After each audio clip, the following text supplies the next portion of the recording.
Senyor Presidente, walang pupuntahan ito. Habang nagtatalo tayo dito, lalo lamang lumalakas ang pwersa ng mga Amerikano. Lusubin na natin sila habang kakaunti pa lamang sila kahit ikamatay ng karamihan sa atin. Mapapalayas natin sila sa Maynila at mapapasakamay natin ang Intramuros. Hawak na natin mga karating bayan! Meron tayong 40,000 katao! 1,000 lamang ang mga Amerikano. Madali natin silang mapapatalsik sa bayan ito! Ay, padala ko na si Arguelles at Buen Camino para makipag-usap ng kapayapaan kay General Otis. Pinaglalaroan lang nila tayo. Ang balita ay may paparating pang 7,000 sundalo na magpapalakas sa kanilang puwersa. Sir. Tingnan nyo, tama si General Luna. Kailangan na tayong kumilos! Kaya Kaaway din ng Espanya ang Amerika. Ang kaaway ng aking mga kaaway, tuturing kong kaibigan. Inalaban ng Amerika ang Espanya sa Cuba. Sinakop ba nila ang Cuba? Hindi. Tinulungan pa nila ang mga Cubano na sipain ng Espanyol. Wala tayong dapat ikatakot. At pagbigyan naman natin na magkaroon tayo ng kapayapaan. Un maricon. Muy bien, Senyor Paterno. Walang umiiral na mag-isa, Joven. Lahat ng mga nauna sa atin, inialay nila ang buhay nila para sa kalayaan. Kung Espanya talaga ang kalaban ng mga Amerikano, bakit hindi sila makiisa sa atin? Bakit pinipigilan nila tayong pumasok sa Intramuros?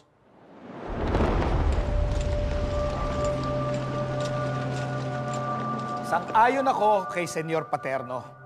Pinipili ko ang kapayapaan. Bulag! Sa halip na nandito tayo ngayon mga nakaupo, nandun sana tayo sa labas nangangalap ng armas. Humuhukay ng trinsyera, tinuturuan ng ating mga kababayan para lumaban.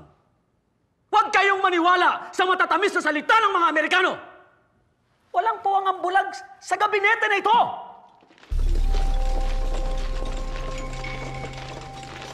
Paano ang aming mga negosyo? Kapag nakapaglaban kami, babagsak ang ekonomiya. Paano namin mapapakain ang aming mga pamilya? Negosyo o kalayaan, bayan o sarili, pumili ka! Kilala kita!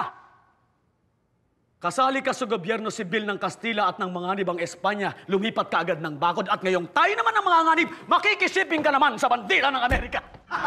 Magtigil ka nga. Lahat tayo may interes. Tao lamang tayo. Ay! Paano ninyo nasisikmurang pag-usapan ng negosyo kung mangalipin tayo sa sarili nating bayan? Minamahal ko rin ang ating bayan. Pendehadas! Sa ngayon ay kakampi natin ng Amerika. Nangako sila sa akin sa Hong Kong. Gagawin ng Amerika ang lahat. Maunahan lamang niya ang ibang mga bansa na may pagnanasa sa Pilipinas. Get ready. We'll begin in an hour. Forward! Hintayin na lang nating matapos ang Treaty of Paris. May delegado ba tayo sa Paris?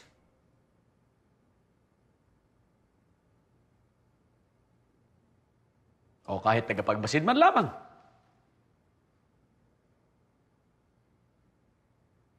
Para kayong mga birhen na naniniwala sa pag-ibig na isang puta!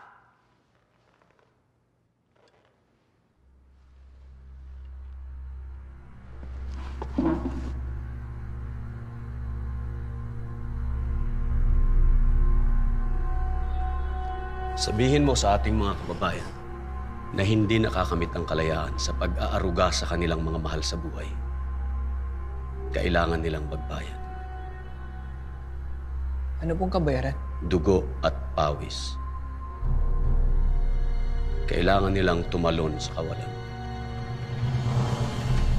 Senyor Presidente, ipagpaumanhin po ninyo ang pagtataas ko ng boses.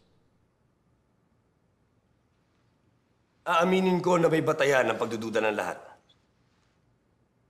Hindi masama maghintay, ngunit hindi rin masama kung palalakasin ni General Luna ang ating puwersa militar.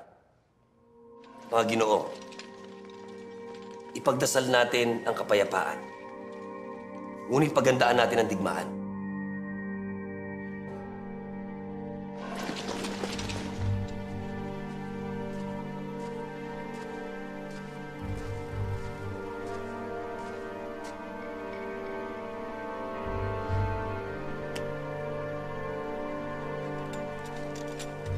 Welcome to Manila, man.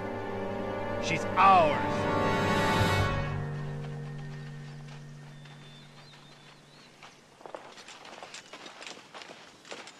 Take a rest.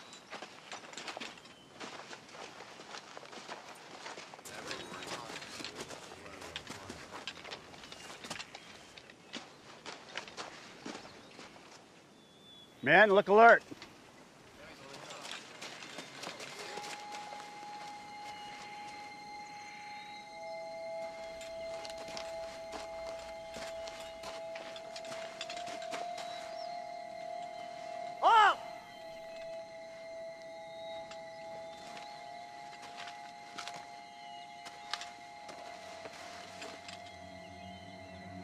I said halt!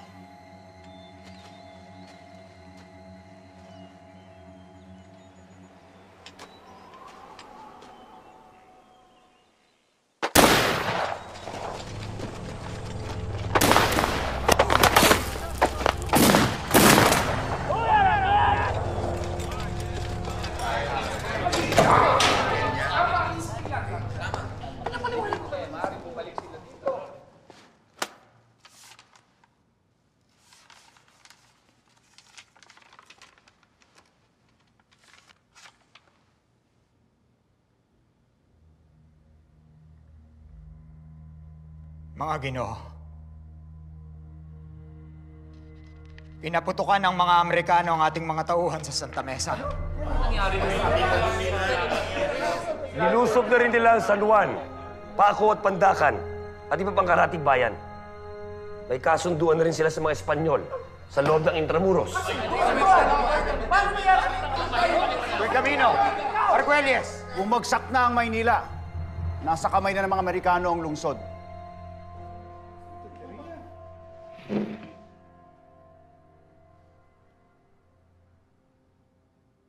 General Luna, ikaw na ang bahala.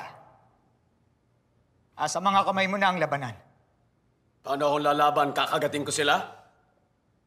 Matutulungan ba ako ng mga makabayan na katulad nila?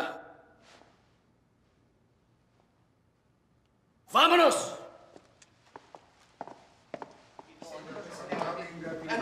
Buen Camino! Paano nangyari ito? Ano gagawa natin? Hindi natin sila kinangusap noong una, Maman.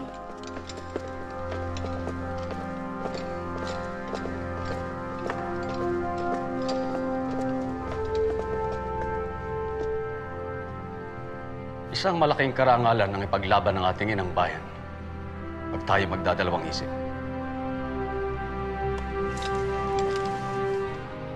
Adelante, compatriotas. Ang magtagumpay o mamatay